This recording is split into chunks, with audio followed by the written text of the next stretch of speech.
একটি এলাকা থেকে প্রতিদিন উৎপাদন হচ্ছে প্রায় 25 লাখ টাকার ডিম। ডিম উৎপাদনের আদ্যপান্ত থাকছে আজকের এই আয়োজনে। ক্যারেটে ক্যারেটে সাজানো হাজার হাজার ডিম। গাইবান্ধার সুন্দরগঞ্জের কদমতলায় সোনালী এসে ডিমঘরের দৃশ্য এটি। এমন ডিমঘরগুলো স্থানীয়দের কাছে ডিমের আড়ত বলে পরিচিত। বামনডাঙ্গা, কদমতলা ও সুন্দরগঞ্জ উপজেলা শহরে আছে এমন বেশ কয়েকটি ডিমের আড়ত। প্রথমে খামারিরা তাদের খামার থেকে ডিম সংগ্রহ করেন। হাঁসের ডিমের তুলনায় মুরগির ডিমের উৎপাদন বেশি এই এলাকায়। ডিম সংগ্রহের পর ক্যারেটে সাজিয়ে ভ্যানে ভ্যানে পাঠানো হয় বিভিন্ন আড়তে। এক এক দিন এক এক দামে ডিম বিক্রি করেন আড়তদারেরা।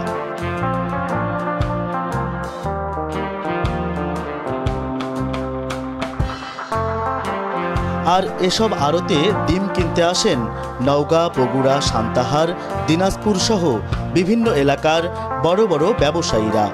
দাম মেটানোর পর শুরু হয় ডিমের ক্যারেট পরিবর্তনের কাজ। আড়তদারেরা তাদের ক্যারেট রেখে ব্যবসায়ীদের ক্যারেটে ডিম ভরে দেন। তারপর ডিম ভর্তি সেই ক্যারেট ট্রাকে তুলে চলে যায় গন্তব্যে।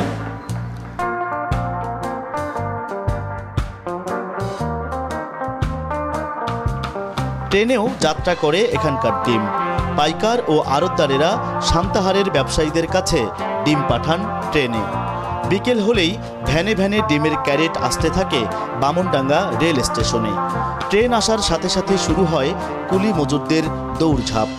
ক্যারেট ভর্তি ডিম তুলতে থাকেন ট্রেনের মালবগিতে। ডিম তোলা শেষ হলেই সান্তাহারের উদ্দেশ্যে বামনডাঙ্গা স্টেশন ছেড়ে যায় পদ্মরাগ ট্রেন।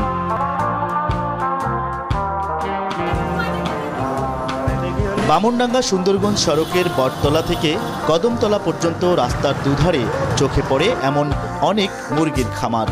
রামভদ্র গ্রামের খানাবাড়ি, কদমতলা, রাজবাড়ি, জানপাড়, ময়েজ মিয়ার নতুন হাট, এসব পাড়া ও গ্রাম নিয়ে সুন্দরগঞ্জের সর্বানন্দ ইউনিয়নের ৬ নম্বর ওয়ার্ড। মূলত এসব এলাকা থেকেই আসে সবচেয়ে বেশি মুরগির ডিম। পাশাপাশি হাঁসের ডিম পাওয়া গেলেও তা তুলনামূলক কম।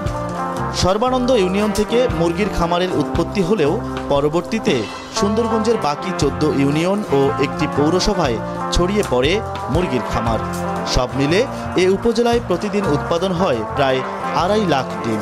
প্রতি পিস 10 টাকা ধরে, যার বাজার মূল্য 25 লাখ টাকা। মাসে 7,50,00,000 আর বছরে এসব খামার থেকে উৎপাদন হয় প্রায় 100 কোটি টাকার ডিম। স্থানীয় ব্যবসায়ীরা বলছেন এর থেকে 3 গুণ ছিল ডিমের উৎপাদন। ওষুধ, খাদ্যসহ আনুষঙ্গিক ব্যয় বৃদ্ধির প্রভাব পড়েছে ডিম উৎপাদনে।